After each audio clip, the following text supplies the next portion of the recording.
ଛତୁର ସବୁ ଆଇଟମ୍ ପ୍ରାୟତଃ ଭଲ ଲାଗେ। ତ ସେଇ ସବୁ ଭିତରୁ ଆଜିର ଆଇଟମ୍ ପାଇଁ ଛତୁକୁ ହଳଦୀ ପାଣିରେ ଧୋଇକି କାଟିକି ସାଇଡ଼୍ କରି ରଖିଦେବା।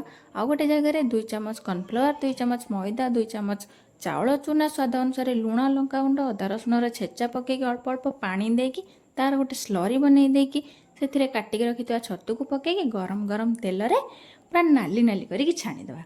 ଆଉ ଗୋଟେ କଢ଼େଇରେ ଅଳ୍ପ ତେଲ ଦେଇ ଟିକେ ଜିରା, ଅଦା ରସୁଣର ଛେଚା, କାଟିକି ରଖିଥିବା କଞ୍ଚା ଲଙ୍କାକୁ ଦେଇକି ଟିକେ ବ୍ରାଉନ୍ ହେଇଗଲା ପରେ କାଟିକି ରଖିଥିବା କ୍ୟାପ୍ସିକମ୍, ପିଆଜ ତାକୁ ପକାଇଦେବା। ଟିକେ ହେଇଗଲା ପରେ ସେଥିରେ ସବୁ ସସ୍ ଆଉ କର୍ଣ୍ଣଫ୍ଲାୱାର ସ୍ଲରି ପକେଇକି ଛାଣିକି ରଖିଥିବା ଛତୁ ଆଉ ଲଙ୍କାଗୁଣ୍ଡ, ସ୍ୱାଦ ଅନୁସାରେ ଲୁଣ, ଲାଷ୍ଟରେ ଧଣିଆ ପତ୍ର ଆଉ ଗୋଲମରିଚ ପକେଇକି ମୋର ରେଡ଼ି ହେଇଯାଇଛି ଚିଲି ଛତୁ ଆଉ ବ୍ରାକେଟ୍ରେ ମସରୁମ୍।